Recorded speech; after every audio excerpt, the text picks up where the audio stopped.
All right, Corey, hang on a second. I'm waiting. You're about to bust through the mic. Yes, I am. All right, so explode. here's the deal. All right, now she's talking about some of the artists that she may not hear on a regular, and she mentioned Molly Music. Mm-hmm. But there's two arguments here. She's talking about some of the artists that she doesn't hear, but you could say the same thing that when was the last time you heard Vanessa Belle Armstrong or Juanita Bynum or Trinity 5-7? Who was the last time that you've heard from some of these other cats out here who've been doing music for a long time? They don't play their music anymore.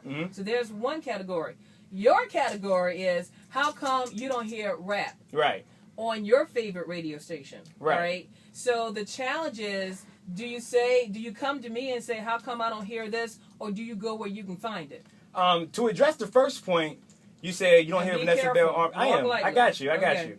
You say that you don't hear Vanessa Belle Armstrong, Trinity 5-7, but you hear artists in that genre, in that same kind of music. Okay. For gospel hip hop and gospel urban pop, you don't hear none of it. And they are great artists. Great artists have a great message. The same message that Vanessa Belle Armstrong has, John P. Key, Marvin Sapp.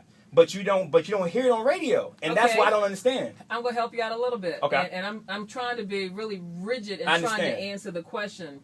The reason could be is that some radio stations are targeting the audience that they want to go after. Right. And some of them are not going to go all the way across the board to appease everybody. Right. Which is why you do have alternatives.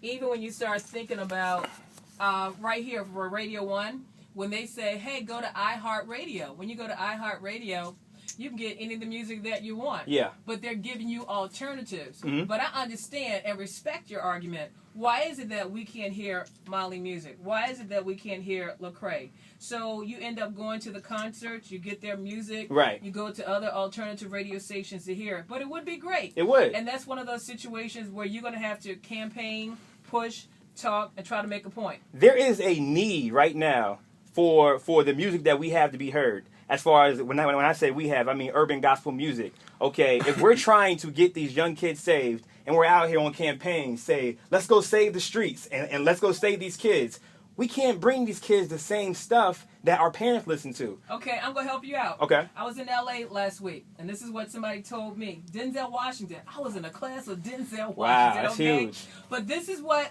everybody in Hollywood was saying. They said, if you want to get the attention of Hollywood, if you want to get the attention of the big boys who are doing big things, do your own thing. Build your own numbers. Right. And when your stuff gets to a point that other people are talking about it, you won't have to call them. Wow. They will call you. And that's what's happening. Because they'll start realizing what's going on. When you look at Central South and you start looking at Vicky McLattiot and the people that she's pulling in, she's the crusader who's out there pushing Lecrae. She's the one who's saying we need to pay more attention to Lecrae. Molly Music, who just signed a deal with RCA. Crazy. Okay, huge. And I'm going to put it out there because it's true. Verity was coming after him. But RCA knew what was going on and understood his vision. I mean, people need to be smart about this. We talking too much. God is out. I'm coming back. That's too much information.